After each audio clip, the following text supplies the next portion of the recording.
Welcome to TGIF. There's this saying that goes, all good things come to an end. Have you heard it? I mean, sad. There's probably a lot behind that saying, but I also like to flip that and say it's good to know that most of the time all bad things come to an end. This whole idea of end, the end of something. Well, today, as we wrap up Song of Songs, we're going to talk about a love that Takes us to the word of the day, which is never ending. And that, love never ending, that just sounds just blissful and perfect. And I know this has been an interesting book to talk through. But as we wrap up. We're looking at Song of Songs, and this is chapter 8, verses 5 through 7. And this is really the final scene of Song of Songs. So the young woman of Jerusalem says, "Who is this sweeping in from the desert leaning on her lover?" The young woman, "I aroused you under the apple tree where your mother gave you birth, where in great pain she delivered you. Place me like a seal over your heart, like a seal on your arm, for love is as strong as death, its jealousy as enduring as the grave. Love flashes like fire, the brightest kind of flame. Many waters cannot quench love, nor can rivers drown it. If a man tried to buy love with all his wealth, his offer would be utterly scorned." And so there you have it. We have this idea that love endures forever. And we hear that in the Psalms, right? We do hear that in the Psalm from the psalmist. But here we're looking at this final scene and trying to understand what it means, something that is never ending. And this final scene tells us that the woman is really, in this place that she's trying to help the king see that there's nothing he could ever give her because her heart is sealed with her lover. And so the challenge is, when we talk about this, how does that relate to the church? Because there's a lot of heated moments in this whole Song of Songs, which are very passionate and sexual in nature in some places. And so how does that all shake loose? And I think that for us, understanding is it's that commitment, the deep, earnest, heartfelt commitment to another, and in this case, her lover. And for us, and what Wesley would see, is that we're talking about the church and Christ and what that looks like and that commitment to a never-ending story. Because when you look at this, it kind of leaves us hanging. The whole story leaves us hanging. It's like, well, how does it end? How does this thing end? And I think that that's what Wesley's telling you, is it never ends, because the dedication and the love that the church has for Christ means it extends on into heaven and on into eternity.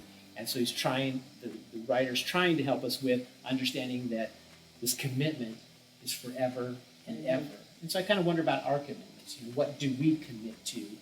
And, some of them are easy, right? But some are hard. Marriages are hard. And you've got to really be committed to marriage. And how does commitment endure all the things that get brought into it? And then commitment and love. I love you. I'm committed to you. Is there a difference between my commitment and my love for you? When she talks about the seal over the heart, it just encompasses her entire being. That's a level of commitment beyond maybe what we typically look at it as. Yeah, so what breaks those commitments? I think that's one of the things we're trying to figure out through this is, why do we somehow fall away from being so committed to Christ when we first make that commitment to God, to Christ, and to follow? We may even go and be baptized, and that's even a deeper level. That's that outward sign of what God's doing inside of you. But why do we either almost get lazy sometimes or too relaxed? And the enemy's always at work. We know that. And I would say temptation. Temptation probably being the number one factor in when we're weak. When we're weak, God is strong, but also when we're weak, the devil knows where to enter into places, into our lives, into our situations. And this is in all parts of our life. Yeah, and I think that's verse 7 that we're talking about here, because it says, many waters cannot quench love. Think about it. if you have a fire and you throw a bunch of water on it, eventually it's going to go out. Enough water on it, it's going to quench it. But this is saying, no, there is not enough water. There's no amount of water you can put on love that will quench it. And nor can rivers drown it. I mean, when you think about our human life, if you can't swim, I mean, you're ultimately going to drown. This is saying that, there's no river strong enough to drown it. If a man tried to buy love, and here's one that I think falls into some of the temptation, can you buy love? And for Solomon, King Solomon, he had a harem of ladies at his beck and call.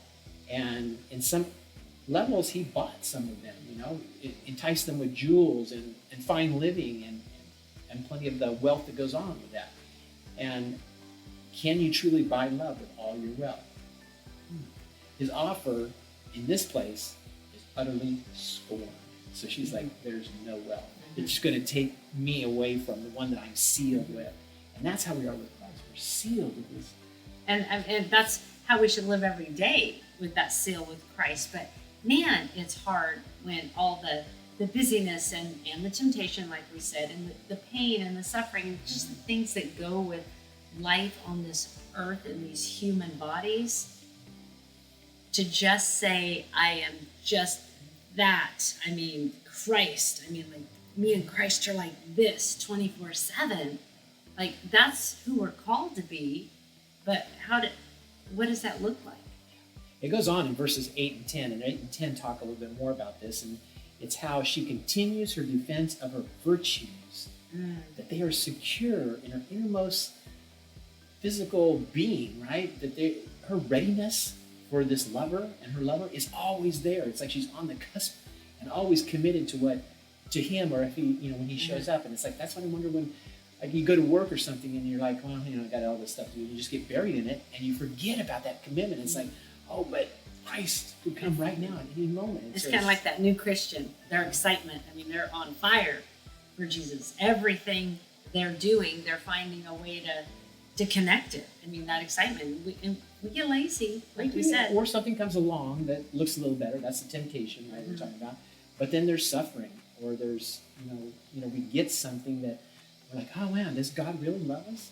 That should never flow off your lips. That question is God, because in this seal imagery, we know that is a true love and it's never been broken. So verses 11 and 12, I talked a little bit about it, that Solomon, he has these large harem, right? I mean, hundreds of women. And all of that is no match for a woman's care for her own virtues. And this life of polygamy that King Solomon has, it's like it doesn't interest her at all. She has no care about it because she's caring for the virtues of who she is and how committed she is to the one she loves. So there's a lot in here, and I think it's a good reminder of this never-ending love. And it endures forever and ever. And it exclusively belongs to one, the one, which is Christ. So a question to chat through, think about: do you belong exclusively to Christ in everything you say and do? And another one, what areas of your life could you work on to grow more exclusively to Christ? And I think, just given the times that we're living in with things so expensive, I really think that finances really play a part in it. Like, it's the whole idea of trusting God that's going to provide every need you have. And trusting God when you give out of faith to his kingdom work. I mean, I really think that's an area where it's like, whoa, am I letting my worries factor into these situations? I mean, what I say, what I do, how I spend my money, where I spend my time, do all of those situations encompass the exclusiveness of my relationship with Christ? So we're done with Song of Songs. Hallelujah.